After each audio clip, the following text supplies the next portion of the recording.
was written. This legislation was written by bankers, not lawmakers. This meeting was so secretive, so concealed from government and public knowledge that the 10 or so figures who attended disguised their names when en route to the island. After this bill was constructed, it was then handed over to their political frontman, Senator Nelson Aldrich, to push through Congress. And in 1913, with heavy political sponsorship by the bankers, Woodrow Wilson became president, having already agreed to sign the Federal Reserve Act in exchange for campaign support. And 2 days before Christmas, when most of Congress was at home with their families, the Federal Reserve Act was voted in, and Wilson in turn made it law. Later, Woodrow Wilson wrote, in regret,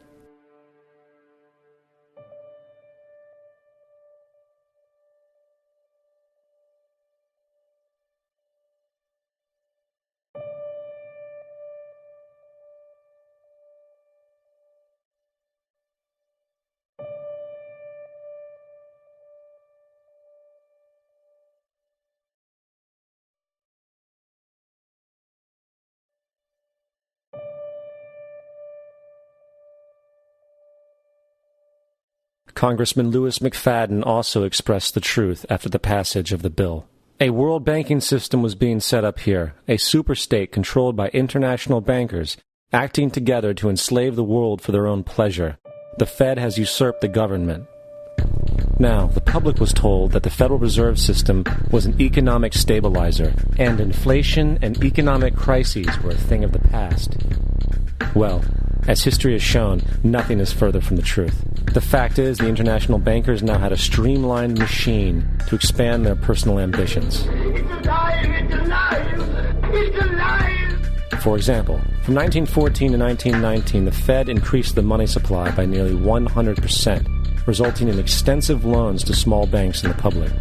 Then, in 1920, the Fed called in mass percentages of the outstanding money supply, thus resulting in the supporting banks having to call in huge numbers of loans, and, just like 1907, bank runs, bankruptcy, and collapse occurred.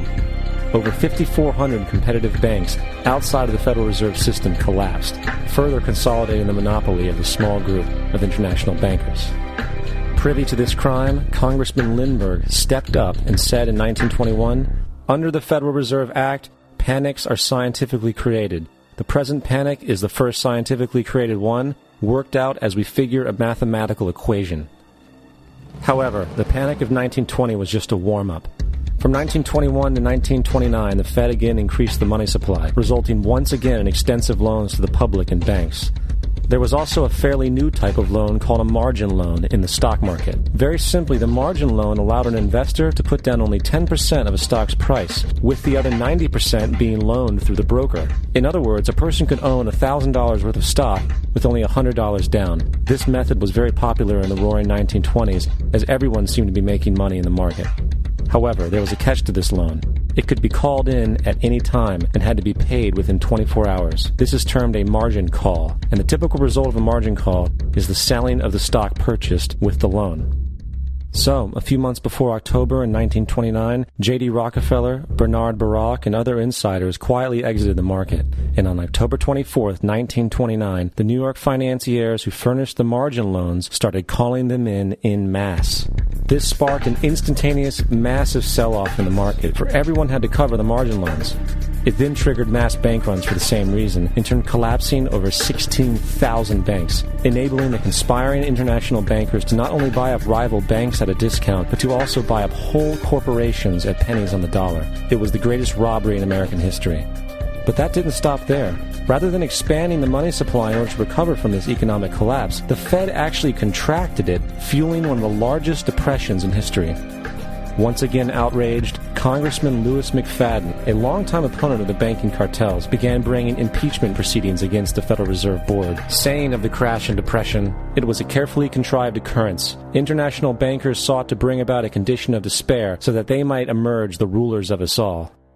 Not surprisingly, and after 2 previous assassination attempts, McFadden was poisoned at a banquet before he could push for the impeachment.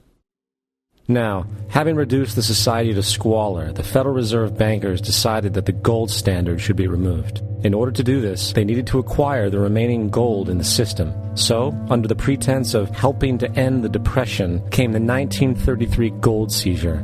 Under the threat of imprisonment for 10 years, everyone in America was required to turn in all gold bullion to the Treasury, essentially robbing the public of what little wealth they had left. And at the end of 1933, the gold standard was abolished.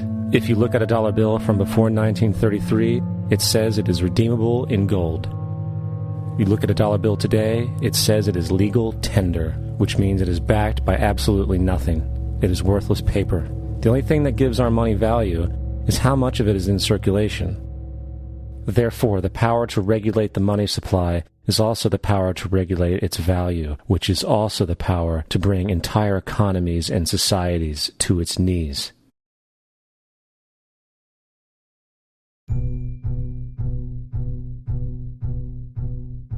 It's important to clearly understand the Federal Reserve is a private corporation. It is about as Federal Express. It makes its own policies and is under virtually no regulation by the U.S. government. It is a private bank that loans all the currency at interest to the government, completely consistent with the fraudulent central banking model that the country sought to escape from when it declared independence in the American Revolutionary War. Now, going back to 1913, the Federal Reserve Act was not the only unconstitutional bill pushed through Congress. They also pushed the federal income tax. It's worthwhile to point out that the American public's ignorance towards the federal income tax is a testament to how dumbed down and oblivious the American population really is.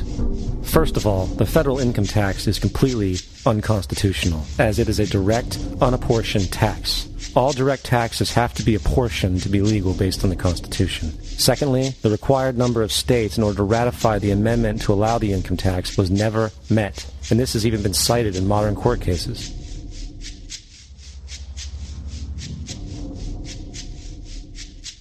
Third, at the present day, roughly 25% of the average worker's income is taken via this tax. And guess where that money goes? It goes to pay the interest on the currency being produced by the fraudulent Federal Reserve Bank, a system that does not have to exist at all. The money you make working almost 3 months out of the year goes almost literally into the pockets of the international bankers who own the private Federal Reserve Bank.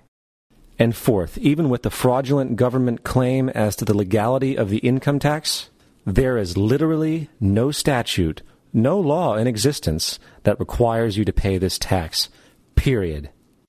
I really expected that, of course there's a law that you can point to in the law book, the code, that requires you to file a tax return. Of course there is.